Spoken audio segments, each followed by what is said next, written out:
fellas, Captain Bay here. I want to tell you about my hydrogen fuel cell, and check it out. This is a 1994 Chevy Suburban,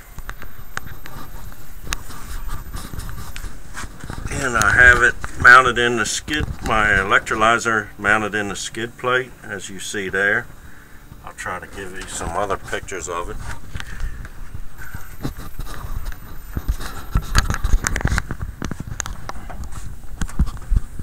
I don't know if you can see it, but I'm trying to give you a view of how the lines are run across the engine to my electrolyzer. This here is the vessel. This is the water level right here. Water level going down to my electrolyzer, and the bubbles coming up. This is the water level in the tubes and the electrolyzer. The bubbler comes up into the large expansion chamber, then it reduces to a smaller expansion chamber to try to get the clean gas off the top.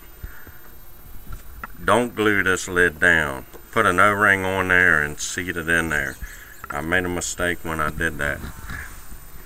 It goes through out of this tube. We go and loop the tube back to the bubbler.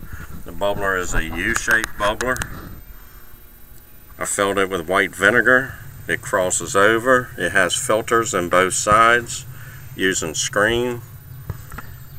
Goes to my water bubbler, U-shape, using screens in both of these to filter it out and condense, make the bubbles real small, microscopic as they go through. Goes to a check valve. You can get this at any Lowe's, Home Depot, True Value. I have a filter in here, screen filter. Goes to my engine side. I have a copper tubes going down with jets in them, going into the venturi of the throttle body, and or I shut the engine off and go to the outside. We can run a torch or whatever else we want to do. I'm getting ready to make an experiment here, so we'll see how that goes. Let me take you inside the vehicle.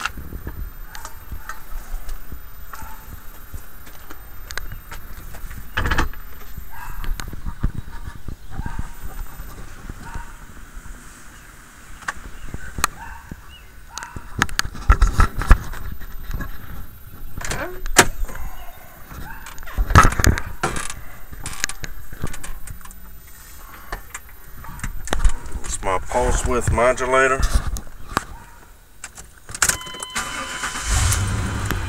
This on-off switch.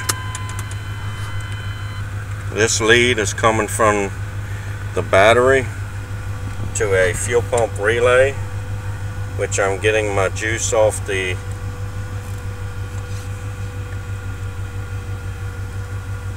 juice coming off of the switch to the relay.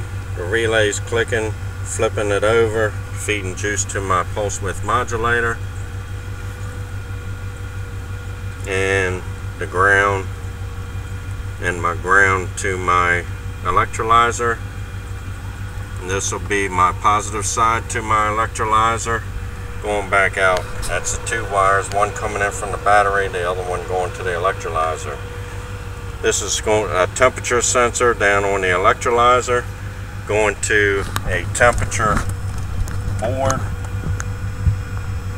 and the temperature board is reading 24.1 degrees right now. It gets up around 41 on the high side when I'm running. It's tuned to shut. It's shuts off at 43 degrees centigrade and kicks back on at 47 degrees centigrade.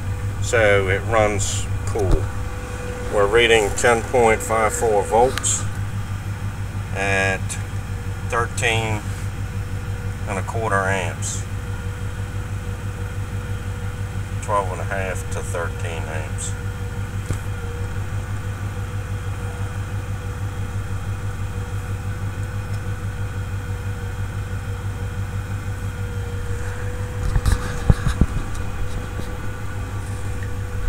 The relay shuts off. It gets its ground side from an oil pressure switch that I tap the oil pressure fitting behind the distributor on a 350 Chevrolet engine and put another oil pressure sending unit in there, which gives me my ground side to my relay. So if the engine shuts off while running, it shuts the unit down.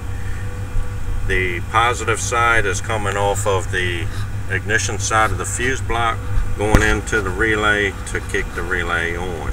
And this is the positive lead coming off the battery, and that switches over in the relay and goes to the pulse width modulator. Frequency control, voltage control. Right now, that's what I have, and it works great. You get them tuned hand in hand, and you want to run about 10 volts, and you want to run roughly, right now I got a little bit high. Let me turn it back.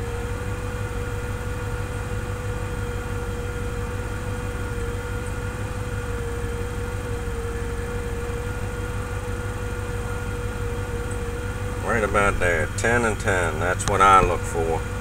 That's my sweet spot. Right now I'm 9 and 11, but 10 and 10, and she'll hop around a little bit right there depending on how much fluid is getting in the electrolyzer.